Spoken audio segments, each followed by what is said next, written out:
Sir concept of tax base पे आते हैं, एक छोटा सा एग्जांपल मैं लेके चलता हूँ। अज्यूम करें सर मैंने एक एसेट ख़रीदा है सर, ठीक है जी, और ये एसेट मैंने ख़रीदा है से 2001 में, ठीक है जी।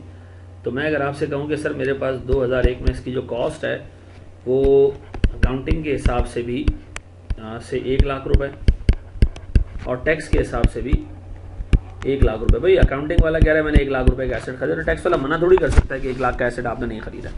दोनों में डे 1 पे एसेट की वैल्यू बराबर, ठीक है जी। अब अज्यूम करते हैं अकाउंटिंग वाला इसको 5 साल पे डेप्रिशिएट करेगा और टैक्स वाला इसको 4 सालों पे डेप्रिशिएट करेगा। तो मुझे बताएं मेरे पास सर पहले साल की डेप्रिसिएशन, ईयर 1 की डेप्रिसिएशन, अगर मैं आपसे कहूं ईयर 1 की डेप्रिसिएशन है मेरे पास 20,000 रुपए और सर मेरे पास इधर डेप्रिसिएशन आ रही है कोई 25,000 रुपए, ठीक है जी। तो मैं आपसे कहता हूं जनाब मेरे पास बुक वैल्यू यहां बच गई 80,000 और इधर बुक वैल्यू बच गई सर 75,000, ठीक है जी। ये मेरे पास है बुक वैल्यू एट ईयर 1, ठीक है जी। फिर मैं आपसे पूछ रहा हूँ जनाब सर मेरे पास अकाउंटिंग में डेप्रिसिएशन कितने का है 20,000, टैक्स में डेप्रिसिएशन कितने का है 25,000। इस साल, इस स्पेसिफिक साल में सर मेरे पास 20,000 रुपए का अकाउंटिंग डेप्रिसिएशन है, 25,000 रुपए का टैक्स डेप्रिसिएशन है। टैक्स का डेप्रिसिएशन ज्यादा है तो टैक्स का प्रॉफिट कम, टैक्स का डेप्रिसिएशन ज्यादा है तो टैक्स का प्रॉफिट कम, अकाउंटिंग का डेप्रिसिएशन कम है तो अकाउंटिंग का प्रॉफिट ज्यादा, अकाउंटिंग का प्रॉफिट ज्यादा, टैक्स का प्रॉफिट कम। सर मेरे पास एक टैक्सेबल डिफरेंस आ गया, कितने का जनाब 5,000 रुपए का। सर इस टैक्सेबल डिफरेंस पे डेफर्ड टैक्स एक्सपेंस में बुक करूंगा से 30% के रेट से 1,500 रुपए। तो deferred tax expense debit, deferred tax liability के रेट कितने से 1,500 रुपए से। अगर मैं आपसे ये पूछूं सर मेरे पास ये जो 5,000 रुपए का डिफरेंस क्रिएट हुआ है ये फॉर द पीरियड है, ये फॉर द पीरियड है या एज एड? सर ये फॉर द पीरियड भी है, एज एड भी है क्योंकि पहला साल है। डन। चले जी सर मैं आता हूँ ईयर 2 पे, फिर डेप्रिसिएशन बुक होता है। इधर डेप्रिसिएशन आता है सर 20,000 रुपए का, इधर डेप्रिसिएशन आता है सर 25,000 रुपए का, ठीक है जी। सर यहाँ आता है मेरे पास जनाब कोई 60,000 रुपीज़, इधर आता है सर मेरे पास कोई 50,000 रुपए। अब अगर मैं आपसे कहूं कि सेकंड ईयर में भी फर्दर 5,000 रुपए का टैक्सेबल डिफरेंस क्रिएट हुआ, फर्दर 5,000 रुपए का टैक्सेबल डिफरेंस क्रिएट हुआ, ठीक है जी। इसलिए क्रिएट हुआ कि सर इस साल भी मेरा टैक्स प्रॉफिट कम, अकाउंटिंग का प्रॉफिट ज्यादा क्योंकि टैक्स में डेप्रिसिएशन ज्यादा बुक हुआ है। इस डिफरेंस पे मजीद 1,500 रुपए का डेफर्ड टैक्स एक्सपेंस डेबिट और अब डेफर्ड टैक्स लायबिलिटी का बैलेंस कितना हो चुका है सर 3,000 रुपए। डन। 2 सालों में 2 दफा डिफरेंस क्रिएट हुआ, दोनों पे मैंने डेफर्ड टैक्स एक्सपेंस बुक किया, क्यूमुलेटिव डेफर्ड टैक्स लायबिलिटी मेरे पास 3,000 तक की हो चुकी है। डन। फिर मैं बुक करने जा रहा हूं सर मेरे पास ये आगे सर मेरे पास बुक वैल्यू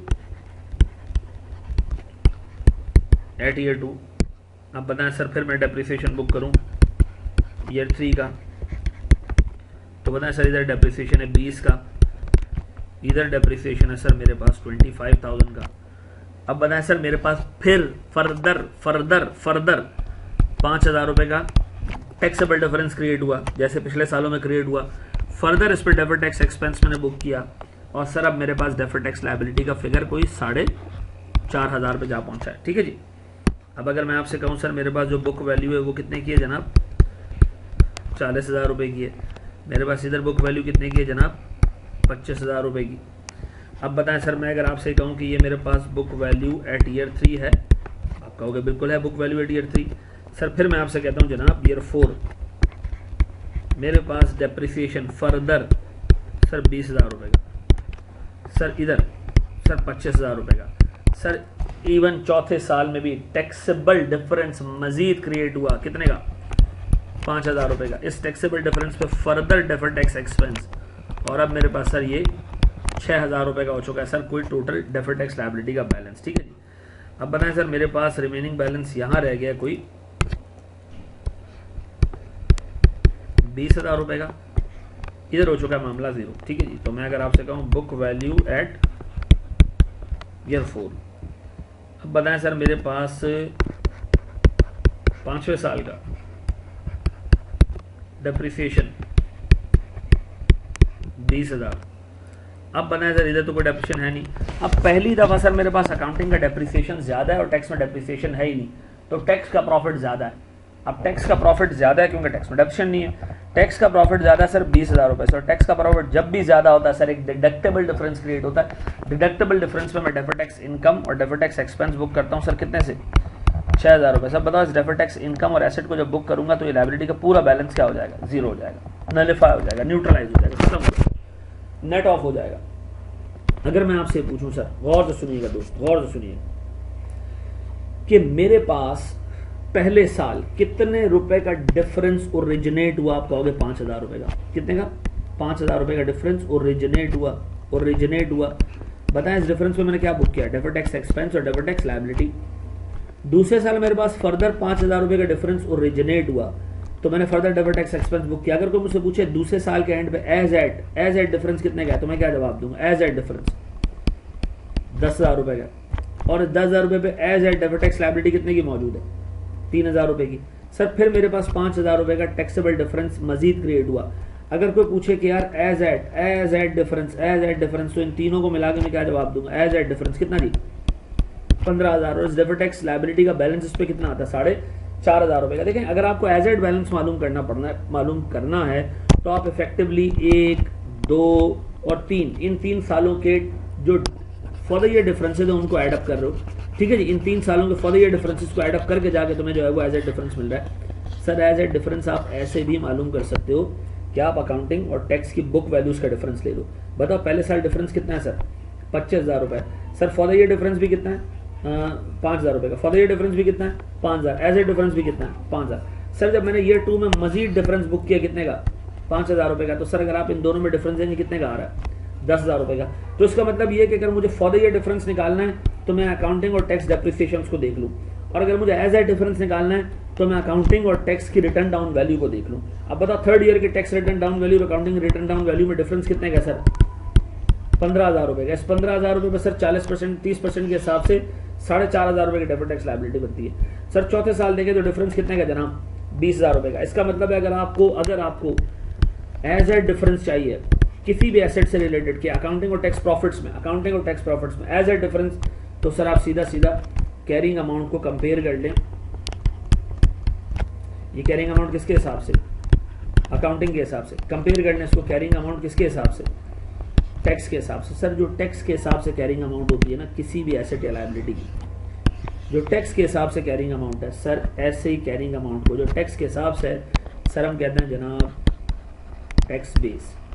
तो अब बताओ सर अगर मैं आपसे कहूं कि मेरे पास तीसरे साल के एंड पे, थर्ड ईयर के एंड पे कैरिंग अमाउंट कितनी है, 40, टैक्स बेस कितना है, 25, तो कितने का डिफरेंस है सर मेरे पास, 15,000 रुपए का डिफरेंस। 15,000 रुपए का डिफरेंस टैक्सेबल है डिडक्टेबल है, टैक्सेबल है डिडक्टेबल है। सर देखें अकाउंटिंग में डेप्रिसिएशन कम बुक हुआ है क्योंकि उसकी कैरिंग अमाउंट ज्यादा है, टैक्स में डेप्रिसिएशन ज्यादा बुक हुआ है उसकी, इसलिए टैक्स बेस कम है।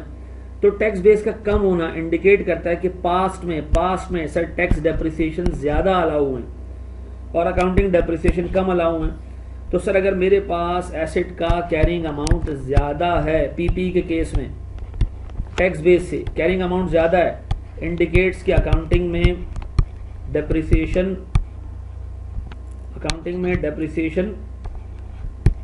कम बुक हुए हैं, ठीक है जी, और टैक्स में depreciation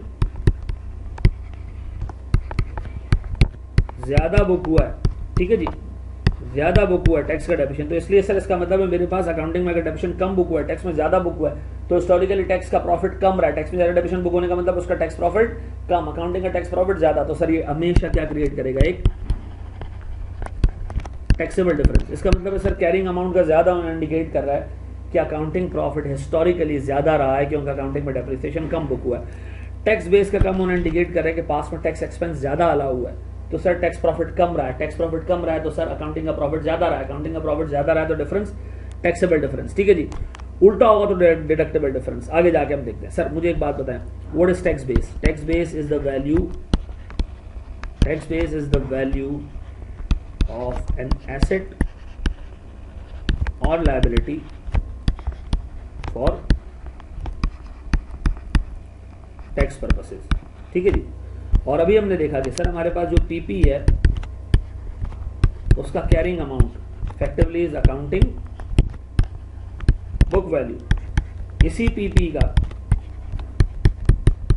tax base is tax return down value, ठीक है जी। और हमने ये भी देखा कि सर अगर पीपी का कैरिंग अमाउंट ज़्यादा है टैक्स बेस से तो it would create a taxable difference, ठीक है जी। सर इसको अगर और थोड़ा सा टेक्निकल एंगल से देखें ना तो कैरिंग अमाउंट का मतलब है ऐसे 40,000। कैरिंग अमाउंट का मतलब क्या है सर, फ्यूचर में इतने रुपए की इकोनॉमिक बेनिफिट्स इससे क्रिएट हो। कैरिंग अमाउंट का मतलब सीधी सी बात है सर, एसेट का कैरिंग अमाउंट का मतलब फ्यूचर इकोनॉमिक बेनिफिट्स। सर इसके अगेंस्ट टैक्स वाला डेप्रिसिएशन सिर्फ 25,000 रुपये की अलाउ करेगा जो टैक्स रिटर्न डाउन वैल्यू है। तो कितने के इकोनॉमिक बेनिफिट्स ऐसे हैं जो मेरी बैलेंस शीट पे मौजूद है और उसके अगेंस्ट कोई डिडक्शन नहीं मिलेगा?